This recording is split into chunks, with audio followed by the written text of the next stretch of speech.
Monsieur le Président de l'Assemblée nationale, Mesdames et Messieurs les députés, conformément à notre pratique républicaine, c'est à nouveau pour moi un honneur d'être devant votre auguste Assemblée pour partager avec vous l'état général de notre nation au titre de l'année 2022.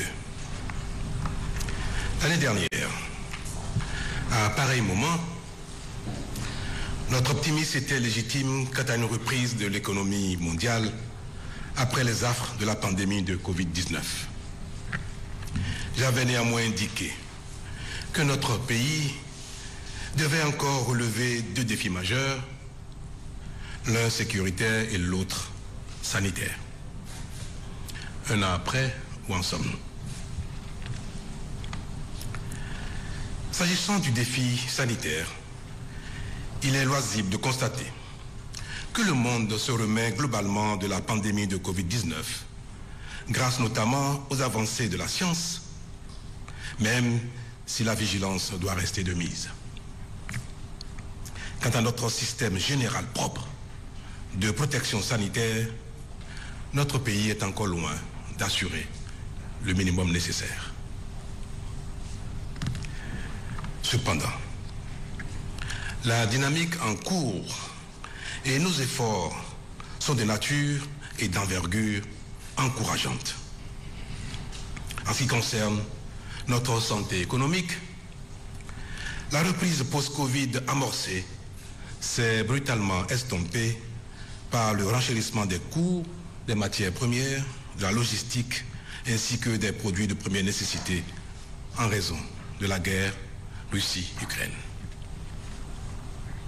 Conséquence, le pouvoir d'achat des populations s'est trouvé fortement dégradé dans tous les pays du monde.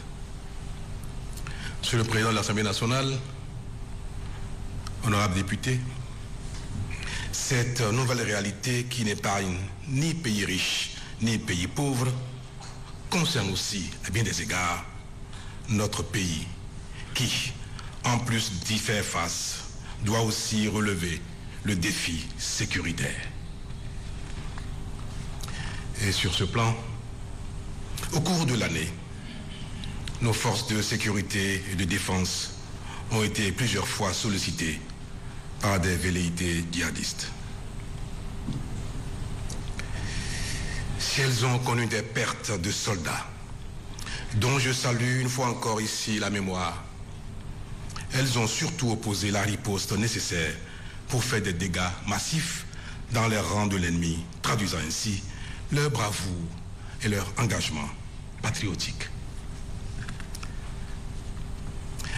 Mais, comme vous le savez, elles ont bénéficié, pour tout cela, de l'attention soutenue du gouvernement qui met les moyens d'action appropriés à leur disposition et renforce les effectifs de manière remarquable. C'est ainsi que nous avons recruté en 2021-2022 1800 policiers et 2000 militaires, acquis des équipements modernes et adaptés au contexte, puis entrepris un maillage territorial des casernes, ainsi que l'adaptation de leur taille et de leurs moyens à la menace. Aussi, avons-nous lancé cette année la construction de plusieurs dizaines de positions avancées fortifiées et de 10 bases opérationnelles avancées qui sont des casernes de taille moyenne. Nous avons aussi engagé la réalisation de travaux de fortification sur plusieurs sites militaires dans tout le pays. Le tout, équipement compris, pour un montant global de plus de 80 milliards de francs CFA. Tous ces investissements ont pour objectif de favoriser une projection plus rapide et plus aisée de nos hommes sur les théâtres nécessitant leur intervention en vue d'une efficacité plus grande.